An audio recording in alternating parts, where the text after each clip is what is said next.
the slave doesn't want it, but the master forcibly puts it into his pocket, is that effective? Yes, it's like a woman. It's like a woman receiving a get from her husband. Although the Chazal said we're not going to accept No, not Chazal. It's Chem Rabbeinu Gershom. Right, but on a Torah level, it's effective. but she's divorced. If the husband does it, she's divorced. He does the wrong thing. He does the wrong thing, and he puts the get in her hand. He says, "You're divorced." I couldn't care less what Rabbeinu Gershom says. That's it. She's divorced. She goes and has a relation with another man now. It's not considered adultery. So we do a parallel with respect to the money sale of the slave, that the master can accept the money for the sale, regardless of what the slave's Correct. interest is. Correct. And that's why the concept of agency works. No, you don't even need agency. You don't need agency. You don't need agency at all. Correct. But drawing a parallel now, if the master takes this gift and puts it in the third party's pocket on his behalf, Does the third party is the third party agreeable to accept it? as long as he's agreeable to accept it, why Wait. He is. According to Rameir, or according to the Chacham? I thought we said yes. No, according to Rameir. No, she's not. He's not emancipated. Because it's a detriment. You can't represent somebody as an agent. As an agent. The money's not an agency. The money's not an agency. Right? It's two different things. You cannot be my agent if I don't want you to be my agent.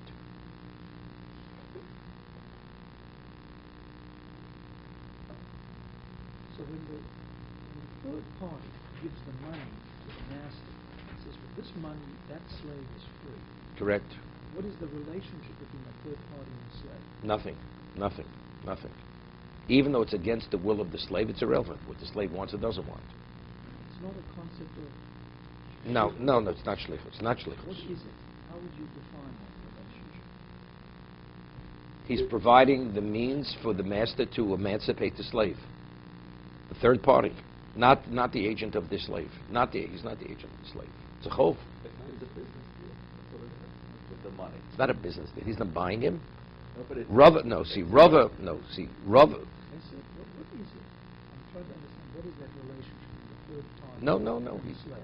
He's doing a kindness. He's doing a kindness for the slave by providing the money to the master. It's a chesed. Chesed, that's it. Charity. Regardless of what the slave wants, doesn't make a difference what the slave wants. And the reason why it's effective, because just as he can be sold against his will, he's emancipated against his will. So we're saying it's an act of chesed, but the slave doesn't want it. It's irrelevant what the slave wants. It's irrelevant what the slave wants. To his detriment. In his mind, it's to his detriment. Let's say another person yearns to have such a gift, and another person says, I want to give you a gift, and it says, I don't want to accept the gift. That's it. Man has a right to say he doesn't want. So something could be innately advantageous, but if man says he's not interested. The slave, in truth, it's in his interest to be a Jew. But in his mind, the pound of truma has greater value to him, his financial security, than being a Jew. He doesn't have a choice. When he gets emancipated, he becomes to what he likes. Correct. But he has to be emancipated. But how do you have a right? How do you have a right to emancipate me? Right, the child's something there. You have there. The bezin is a shliach. It's something else.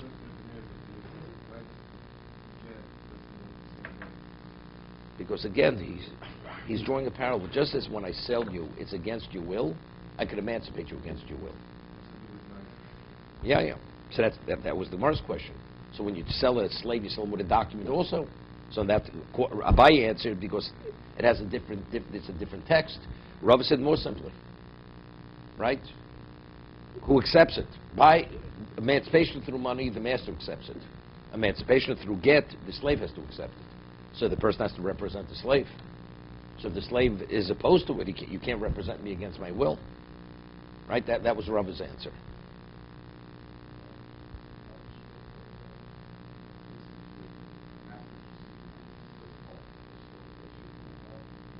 No get shivra. No. The money is the equivalent of the get shivra. You say that there isn't a thing that says if a man puts the get in the pocket of a third party, Oh, no, it's no. effective. No, only if that third party is the agent. There's no real, we have to then No, definitely not. No such opinion. No There's such no opinion. such- No such opinion. No such because opinion. it may be that he doesn't want the slave. No, but the person has to be an agent. Minimally has to be an agent. You cannot put it in the pocket of a third party unless that person's an agent. But we're saying that there is a narrow circumstance that the slave may not want it. Again. We can only do that if there's a presumption that it's for the betterment of the slave. Wait one second. Is the third party an agent or not an agent? Hasn't been affirmative. So, and the slave sees it as a detriment. That's the question. We don't know. But I can't do an act to bring benefit to you if I don't even know I'm doing the act. You understand? What if you put something in my pocket and I don't have a mind to acquire it on behalf of a third party or to represent a third party? Even if it's a schus, I didn't have a mind to do anything. The third party is trying to be an agent. But you put it into his pocket, he's unaware you put the get into his pocket. Let's say according to the Chachomim. If a man accepts the get on behalf of a slave, he's emancipated. And you put it in the pocket of that man, you say, if he would know, he would be agreeable to do it. But he never had the intent. If he never had the intent, it's meaningless. Doesn't mean anything. Because he doesn't represent him unless he has in mind to represent him. So do we do this, this question of agency and whether the one who is going to be affected wants it or not, do we do that on a case-by-case basis, or do we say generally? According to the Chacham. According to the Chachamim, we're going to discuss this on the second side of the page. What about if he screams and says, I don't want it? Even according to the Chachamim. The slave is saying. Yeah. I don't want it. I don't want him to represent me. Is it a valid get or not? Is he emancipated? He openly opposes the man representing him. That's discussed on the second side of the page. According to one interpretation of Tosis. But what we've said is there is a scenario where the slave would say, I don't want it. He enjoys his truma. He doesn't say that. He doesn't say that. That's a presumption we're saying. We're saying that. We're saying that. There is a scenario. But let's say, I'm saying a case where it's meritorious to the slave, but he says openly, I don't want you to represent me. He says it openly.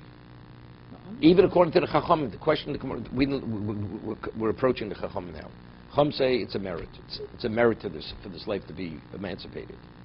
According to the Chachamim, if he says, I'm not interested, is he emancipated through a third party? Yes. No. Why? If it's a split that he gets released. I don't want you to be my agent. You can't force yourself upon me. But if it's a benefit, can't he do something without? But if schimitam shlichus, if the mechanics of bringing merit to a person is because therefore we could say with certainty, I want you to be my agent. The man says, I don't want you to be my agent. So how can you be my agent if I don't want you to be my agent? You can't represent me if I don't want you to represent me. So if that is the case, you're not represented. So I never received the get. So he was never emancipated. Wait a second. I want to get this straight. You hear? Yeah, but I think because the benefit, you don't need his approval. Again. I know he's screaming, I don't want it. Do you agree that the get has to be put into his hand? The writ of emancipation has to be put into his hand, yes? Yes. Okay, this third party, is his hand my hand? How does his hand become my hand? If the concept of Zochalot B'Shalom B'Fonav is because we say with certainty, I would want him to represent me. Correct. The man says, I don't want you to represent me. That means his hand is not my hand. So if that's the case, the get was never put into my hand. So it's really based on individual. No, there's a presumption. We presume it is. Correct. Yes. Okay? So let's say a man, the presumption is yes, and later the man says, I didn't want it. We could say, something, he probably did want it, he changed his mind. But let's say in advance, before the man takes this, I don't want that man to represent me. And you put it in the man's hand. If it's based on agency, the man definitely, he's not emancipated. But the mechanics of this concept of being an agent without knowing, without the party knowing, if we can say that generally speaking, whether it's at the majority of situations, a person would appreciate it or would be happy with it, is that the standard by which we That's the say- standard. That's the chachamim. But if there is an exception, if this particular individual, Mr. A, he himself doesn't want it, now how do we deal with that situation? He tells you up front, I'm not interested. He has to say up front. Up front.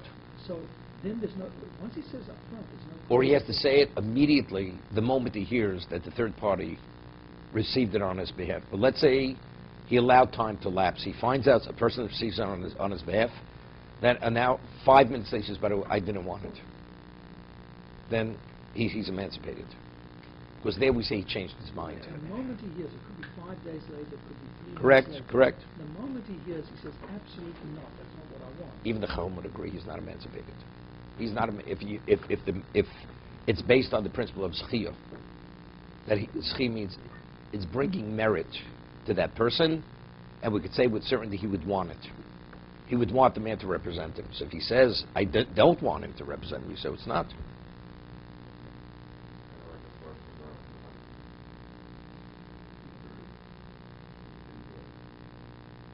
No, it's a question of what that is. That's hakama. So then the gate would work, we have a presumption it would work, unless he says otherwise. Correct, correct. According to the Chachamim. According to it would work, it's fine. It's just like the money transaction. Exactly. According to the Chachamim, we don't have to say it's against his will. According to the Chachamim, the presumption is the man wants it. And all the other considerations are not considerations in terms of being free. So therefore, the presumption is he wants it, so he's emancipated.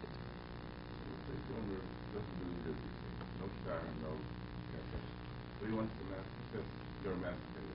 What's the status? It's meaningless. I Mean, he has to do one of these actions to get rid of it. well, according to Shmuel, he could be mafker. We don't rule like Shmuel. Mafker abdol yotzel l'cheirus. If he disowns him. Okay, we're getting to the Chachamim now. Chachamim b'kesev al yidei atzmo. According to the Chachamim, kesev al yidei, if somebody gives him money to be emancipated, meaning to use the money to pay the master to be freed, he's qualified. The slave has a capacity to acquire the money, to give the money to the master to free him. So what's the inference? The Mishnah says, according to the Chachamim, the inference is only if it's himself, but if a third party gives the money, he's not emancipated. Amai, so the says, why? Nidlo shlomidato michti shamanu lo rabbanon da'amri schusulo hu sheyetzel b'tach siyad rabbo l'cheirus. Even if it's unbeknown to the slave, but according to the Chachamim, if it's a merit to be free, it's considered something he would want. So why can't the third party give money on his behalf? Utanino zochon l'adam shelo b'fonov. We learned in the Mishnah, one could bring merit to a third party, unbeknown to him. Ve'choven lo elo b'fonov, but detriment only if he's aware of it. Could you represent him? What is the meaning al yidei atzmo? That he could give the money. Af al yidei atzmo. It doesn't mean to exclude a third party. It means, since according to Rameir says a slave doesn't have a capacity to acquire, the Chum say no, a slave does have a capacity to acquire. I mean, not only could a third party give it on his own behalf, but even he could receive it on his own behalf and transfer it over to the master. The Kamash Malon, and what is the Mishnah informing us? According to Chum, the Ishkinyan le'eved below Rabbo, that the slave has the ability, the capacity to acquire independent of his master. So when he takes the money, he acquires the money. And the money's being given to him for him to acquire. So he acquires it, now he gives it to his master, and it's his money which he's using to emancipate himself. All this money belongs to the master. Again, if the slave has the capacity to acquire, remember we spoke about, is the hand of the slave the master's, or the slave has independent ability to acquire, but whatever he acquires transfers to the master. So if it's a transfer, so if the money's given to him conditionally with a limitation, it's only on the condition that your master does not have a right to that money. It's your money, solely your money. So he could put that limitation on the money. So now when the slave gives the money, whose money is he giving? He's giving his own money to the master, because that transfer never took place, because there was a block. Normally it is automatic. But since the gift was a limited gift, right? So it's limited only for him, not for the master. So now when he gives the money to the master, whose money's been given to the master? It's his own money. Therefore, he's emancipated. I don't understand that because if you say that there is no possibility that a slave can own anything himself. No, Everything again, he let's is accept. belongs Why? to the master. Why? Because it transfers. According to Rameir, it's not because the reason he can't own anything because he doesn't have the capacity to acquire, independent of his master. His hand is the hand of the master's. So can I put something in the master and say, I don't want you to acquire it? So he hasn't acquired it. So putting in the slave's hand, I don't want the master to acquire it. It's like saying, I don't want you to acquire it. Because he and the master are synonymous. But we say, no, the slave can acquire. But after he acquires, the Torah says, everything he acquires transfers to the master. I'll give you an example. We say a chotzer, a courtyard, one's domain is what? Is an extension of himself. A domain is a yad. So when you put something in the chotzer, it's not the domain acquires, then it's transferred to the master. The domain is the master. That is the master. Right? So it's not a transfer. The slave has a mind of his own. So that's the argument of Rameir and the Chachamim. Rameir says the slave is the equivalent of the domain. When you put it, even though he has a mind of his own, when you put it in his hand, it's like putting it in the hand of the master's. So could you put it in the hand of the master and say, on the condition you cannot acquire it? You can't say that. But if you say the slave because he has a mind of his own, his acquisition is independent of the master. It's only the consequence of the action is transferred. So if I could put a limitation on it. I give it to the slave on the condition the master should not acquire it. So the money now that's given by the slave to the master, whose money is being given? His own money. So if that's the case, he emancipates himself. You following?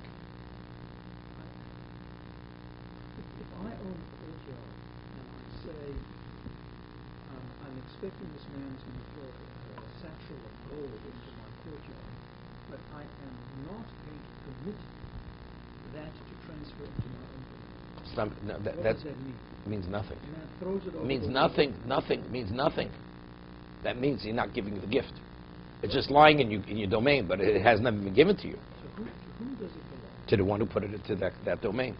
So transfer never took place. Never took place. Never took place. Because the condition you put onto it, saying that you're not giving it to the person whose domain you put it into. Okay, good. So why would we say that the same thing wouldn't apply to the slave? So that's I'm explaining to you. The slave, because he has a mind of his own, he has the ability. He's doing the acquisition. A courtyard is just an unintelligible location. Torah says the domain is an extension of the master. It's the equivalent of putting it into his hand. That's what it is. A slave has a mind of his own. The slave acquires because he intends to acquire. And he has the ability to acquire. So that's our question. When he has the ability to acquire, he's acquiring as a slave, not as the domain, but because he's the chattel of the master, whatever he acquires transfers to the master. Let me ask this way. I have a minor child, and a man puts a satchel of gold in the hands of a minor child. And he wants the child to own it. And he wants the Child owns it, according to most Rishonim. So, the father. What is the father's relationship to this money? Nothing belongs to the child. I thought that everything the child owns. No such thing. Belongs. The only way a child can get anything is through inheritance. From it No, himself. according to that's a charismak that we discussed. When the intent of the gifter has in mind to put it into the child's name, the child acquires it. That's the whole discussed by lulav, right? You should not give a lulav to a child. We had earlier. Somebody gives money to a girl to be married. We had Tosas before. It's called dasa charismakne. The intent of the third party causes the transfer to the domain, although the child does not have halachic intelligence.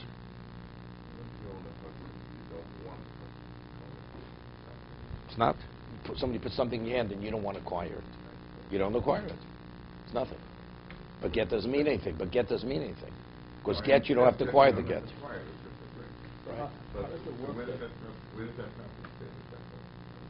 No, it belongs to the original person. Person never disowned it. If we do a transaction, we find out it wasn't a valid transaction. Whose item is it? It belongs to the first person. He never relinquished ownership. Rabbi, how does it work? How does it work if someone designated to the slave, gives to the slave, just to the slave, can't go to the master? Why? How does it work that it doesn't go to the master? Everything the slave requires goes to the master. Because there's a block. There's a block. If the mechanics of acquisition is the slave acquires, and Torah says whatever the slave acquires transfers to the master. If that's what the Torah says, it transfers. It's not the slave is the master acquiring. Whatever the slave acquires transfers to the master. How is the one that Wait, so if I put a condition on it that it cannot transfer, so it doesn't transfer. Torah allows it to be. Why not? I'm saying, I'm automatic transfer. so once there's a t'nai, then it Right, works. it's a limited transfer. It's to him, so therefore the next step cannot follow. And if someone were to steal this item from the slave, He's stealing it because he's a thief. Because he's stealing from the slave, not from the master.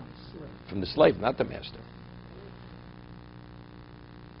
and his obligation, the thief's obligation Is to return it to the slave. not to the master. Correct. Correct. But the cable is pretty good. Everything. Yeah. No, the kafel will belong. No, the kafel will belong to the master. That's additional. Okay. So we've established according to the Chachamim, if it's a merit, when it says that he's able to redeem himself with his own money, it doesn't mean to exclude a third party, because according to the Chachamim, it's a schus, it's a merit. Yochim Sefer. So let's say the conclusion. Bishtara Yidei Achem. The Mishnah concludes, but if it's a document, it's through a third party. V'lo Yidei Atzmo. Yeah. So what's the inference to a third party? Third party, not himself. We said earlier, even a mayor agrees that he has a capacity to receive the get shichrur, the writ of emancipation. What are you going to say? Maya Yidei Acherim. When the Mishnah concludes a third party can receive the get, it means Afal Yidei Acherim, as we're saying regarding the money. When it says a third party, it means not only himself, which is based on the principle of Kitav Yod Mo Ke'echad, that he has a capacity to receive the get, but in addition to others. And what are they telling us, the Chachamim? It's a merit for the slave to be released from the domain of the master to freedom. So we have a problem. You know, why does Rebbe establishes two cases? If, according to the Chachamim, being emancipated is a merit, is a schus. So you should say, Kesav al yidei atzmo, v'shtar al yidei atzmo, v'al yidei acherim. That's what he should say it. What is Rebbe, when he authored the Mishnah, he establishes this as two separate cases. Right? If we're not differentiating between, exactly, if we're not differentiating between whether it's money or a document, we say, Gitav Yod Bo Ke'echad, right? And therefore he has a capacity to receive the get, and the third party's understood because it's a merit for him, so why set it up as two separate cases? So evidently, if it's being set up as a separate case, Shtar Yidei Acherim, it means only Al Yidei Acherim and not Al Yidei Atzmo. Because if there's no differentiation between money and Shtar, stated as one case. A slave is emancipated, Al Yidei what? Kesav Al Yidei Atzmo, Shtar Al Yidei Atzmo. Shtar B'Kesav Al Yidei Atzmo. This is the way the Mishnah should have stated it. Whether he's emancipated through money or document, whether a third party receives it on his behalf or receives it himself on his own behalf. That's the way the Mishnah should have stated it. So what does it say regarding the document? The document's al yidei acherim. So evidently the inference is only a third party could receive it, but he cannot receive it. He does not have the capacity to receive it. Regarding money, the third opinion is, we can see the three opinions in the Mishnah. He has the capacity to acquire, and a third party could acquire on his behalf.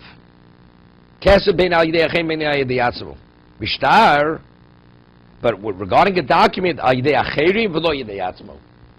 but if it's a document, a third party yes, but himself not. And who's the third opinion? Reb Shimon al-Lozahi.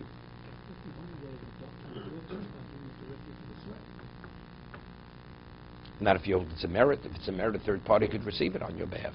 But they're saying We're going according to we're saying now, even Rabbi Shimon Loz agrees, it's a merit. It's a merit, except regarding receiving the document, the hand of the slave, it's not an acquisition.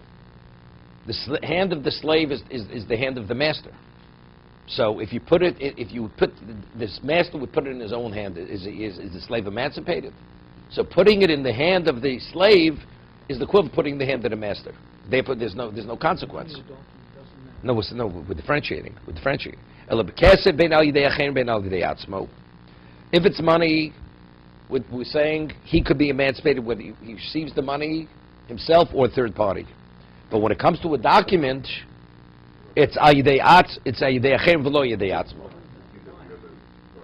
He rejects the concept. We're going to see this in a moment. I think we said that the Torah provides, the Torah says you should put the document in his hand. It doesn't say that. It doesn't say that. What does it say? It says a slave could be emancipated through a document. As a woman could be divorced through a document. Right? That's from the Gzera Shava. The clock is going just 2 more minutes. Okay. The Torah says that a slave could be emancipated through a document. A woman is divorced through a document, and if we equate a slave to a woman, a slave could be emancipated. Now, but the question is it exactly the same? See, for a woman, we don't like Gitav Yod Bo Kechot. We'd have to introduce that concept. A woman definitely is independent of the husband. Right? She has her own capacity. But a slave being the chattel, it's not so clear. Being the chattel, he's the domain of the master. So therefore, maybe he does not have the capacity to receive it himself. It has to be received by a third party. And that we'll see it as his agent, which is a question. Maybe not even as agent. Third party could represent him. Let's see. The Tanya, Rav Shimon Elazar Omer, Af b'shtar al yidei acherim v'lo yidei atzmo. Shimon Elazar says, even with a document, it's only a third party and not himself. So Rav Shimon Elazar is rejecting the concept of Gitav Yod Bo Kechot. He does not have a capacity to receive the document. Or the money. No, he says, shtar, no. He said no. No, earlier, right before. Elo. B'kesef bein al yidei achem el yatzmo. B'shtar al yidei acherim v'lo al yidei atzmo. When it comes to money, himself and a third party, with the document, it's himself, a third party, and not himself. So, Only a third party. Only a third party. Both is like 1 second. 1 second. No. Rav Shimon Lo says even Kesef, he has no capacity. Even Rav Shimon, according to the Chachamim, they don't differentiate. Document and shtar, himself and third party. According to Shimon Lo, he has no capacity whatsoever. He's the domain of the master, therefore Kesef doesn't work and shtar doesn't work. Mayor says I did with Kesef and I did ask with shtar. Because Gitav Yod Bo Kechot. Those are the three opinions. So we have two opinions that hold Gitav Yod Bo Kechot, the Chacham and Mayor, and Rav Shimon Lo is only as a minority opinion. Correct? Should I ask because he can't acquire Anything. Right. He has no capacity. Correct. Okay, we will continue.